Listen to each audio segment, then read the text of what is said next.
Hey YouTuber, salam jumpa kembali dengan channel Branding IT.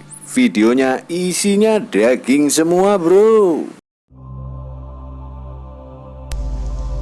Tol Laut menjadi salah satu program andalan Presiden Joko Widodo yang diselenggarakan melalui Kementerian Perhubungan sejak 8 tahun lalu. Sejak diluncurkan 20 Oktober 2014, salah satu program strategis nasional nampaknya mengalami peningkatan dan perkembangan, baik dari segi trayek, jumlah pelabuhan yang disinggahi, kapasitas daya angkut kapal, serta volume muatan.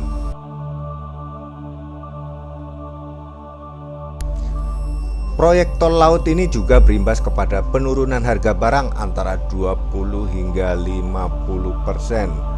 Program tol laut berhasil mengurangi disparitas harga yang selama ini menjerat masyarakat, terutama di wilayah Indonesia Timur serta daerah tertinggal, terpencil, terluar, dan perbatasan.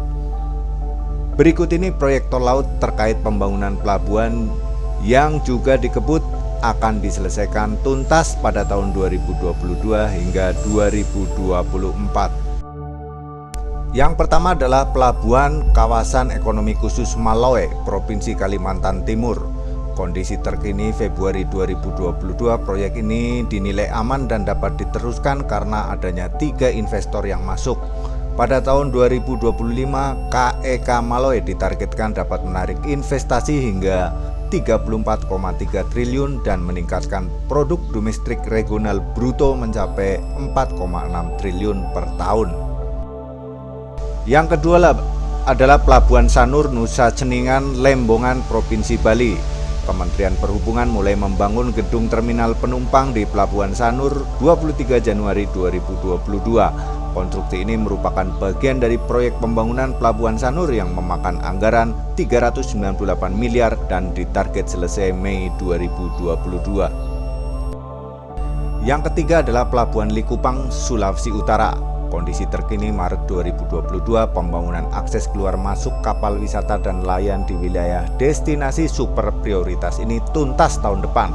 Pengembangan infrastruktur menyasar pembangunan dermaga apung, ruang terbuka hijau, perluasan lahan parkir, dermaga kapal radai, dermaga kapal pelayaran rakyat, hingga rehabilitasi fasilitas yang sedang existing.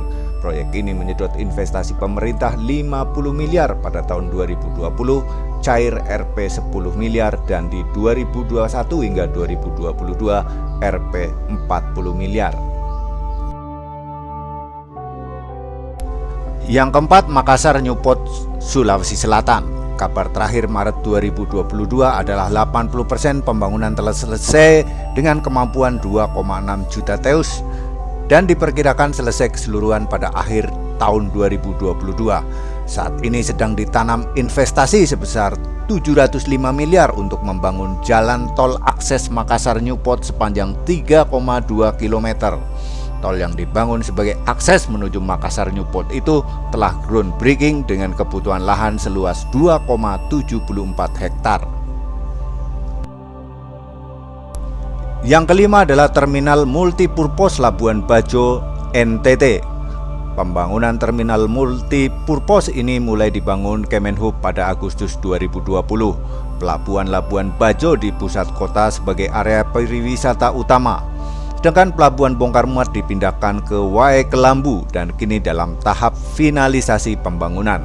Sebelumnya, pembangunan tahap 1 telah diresmikan oleh Presiden Joko Widodo di Kabupaten Manggarai Barat pada posisi selesai 86%.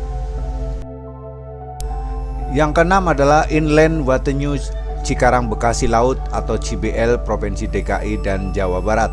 Berdasarkan kondisi kanal CBL yang ada saat ini dan rencana pemanfaatan kanal sebagai waterway, perlu dilakukan normalisasi kanal untuk kebutuhan waterway sepanjang 18,6 km dengan elevasi dasar rencana 4,5 meter dan lebar dasar kanal 55 meter.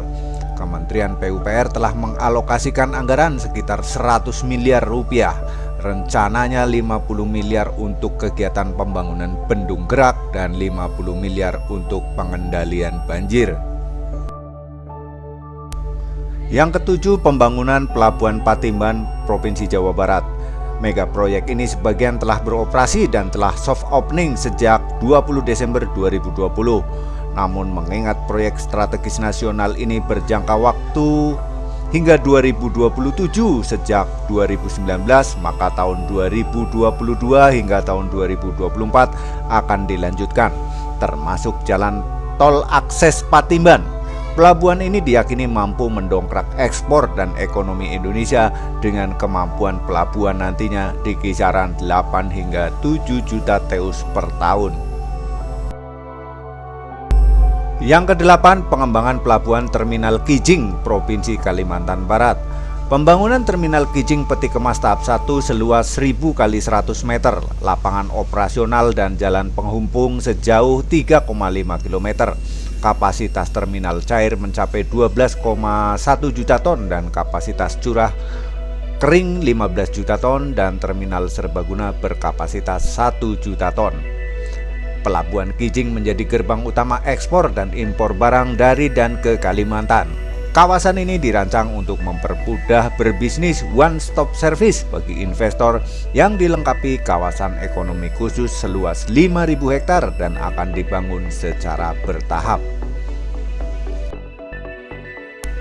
Kemudian proyek selanjutnya diringkas menjadi yang ke-9, pengembangan Pelabuhan Kupang, Nusa Tenggara Timur.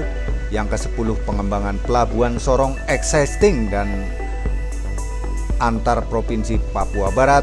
Yang ke-11, pengembangan Pelabuhan Teluk Palu, Provinsi Sulawesi Tengah. Yang ke-12, pengembangan Pelabuhan Hub Internasional Kuala Tanjung, Provinsi Sumatera Utara.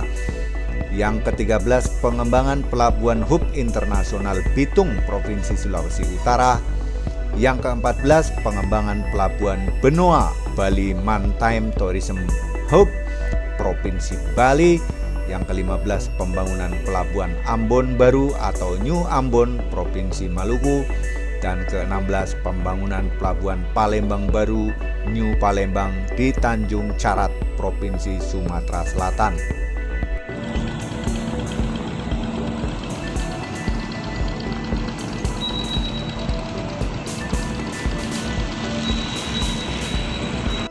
Terima kasih telah menonton video Branding IT. Jangan lupa like, subscribe, dan pencet tombol loncengnya.